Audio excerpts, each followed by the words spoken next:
നമസ്കാരം, മലയാളി വാർത്തയിലേക്ക് സ്വാഗതം. കേരളത്തിൽ നിലവിൽ മഴക്കാലമാണെങ്കിലും മറ്റുള്ള രാജ്യങ്ങളിലൊക്കെ തന്നെ ചൂട് അധികമാവുകയാണ്, പ്രത്യേകിച്ച് അറബ് രാജ്യങ്ങളിൽ.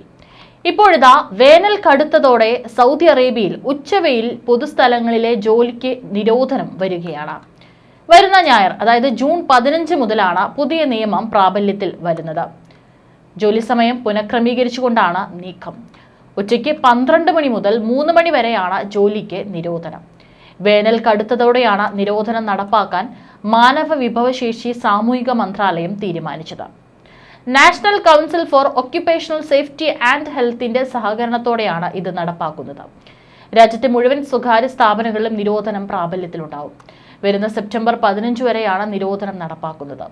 തൊഴിലാളികളുടെ ആരോഗ്യവും സുരക്ഷയും സംരക്ഷിക്കുക, ആരോഗ്യപരമായി ഉണ്ടാകാനിടയുള്ള അപകടങ്ങളിൽ നിന്ന് അവരെ സംരക്ഷിക്കുക, ആരോഗ്യകരവും സുരക്ഷിതവുമായ ഒരു തൊഴിൽ അന്തരീക്ഷം ഒരുക്കുക എന്നിവയ്ക്ക് വേണ്ടിയാണ് ഉച്ചസമയത്ത് തൊഴിൽ നിരോധനം ഏർപ്പെടുത്തിയതെന്നാണ് അധികൃതർ പറയുന്നത്.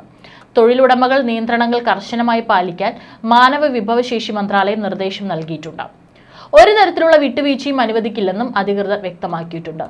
തൊഴിലാളികൾ മോശം അന്തരീക്ഷത്തിൽ ജോലി ചെയ്യേണ്ടി വരുന്നത് ഉൽപാദനക്ഷമതയെ ബാധിക്കുമെന്നും അത് ഒഴിവാക്കാൻ വേണ്ടിയാണ് തങ്ങളുടെ ശ്രമമെന്നും മാനവ വിഭവശേഷി മന്ത്രാലയം വ്യക്തമാക്കിയിട്ടുണ്ട്. UAE ഉൾപ്പെടെ താപനില ഉയരുകയാണ്. 42 ഡിഗ്രി സെൽഷ്യസ് ആണ് കഴിഞ്ഞ ദിവസം രേഖപ്പെടുത്തിയത്. താപനില ഉയരുന്നത് ജനജീവിതത്തെ വലിയ രീതിയിൽ തന്നെ ബാധിച്ചിട്ടുണ്ട്. അബുദാബിയിൽ 44 ഡിഗ്രി സെൽഷ്യസ് ആണ് കഴിഞ്ഞ ദിവസം രേഖപ്പെടുത്തിയ ഏറ്റവും ഉയർന്ന താപനില. 30 ഡിഗ്രി സെൽഷ്യസ് ആണ് ഏറ്റവും കുറഞ്ഞ താപനില.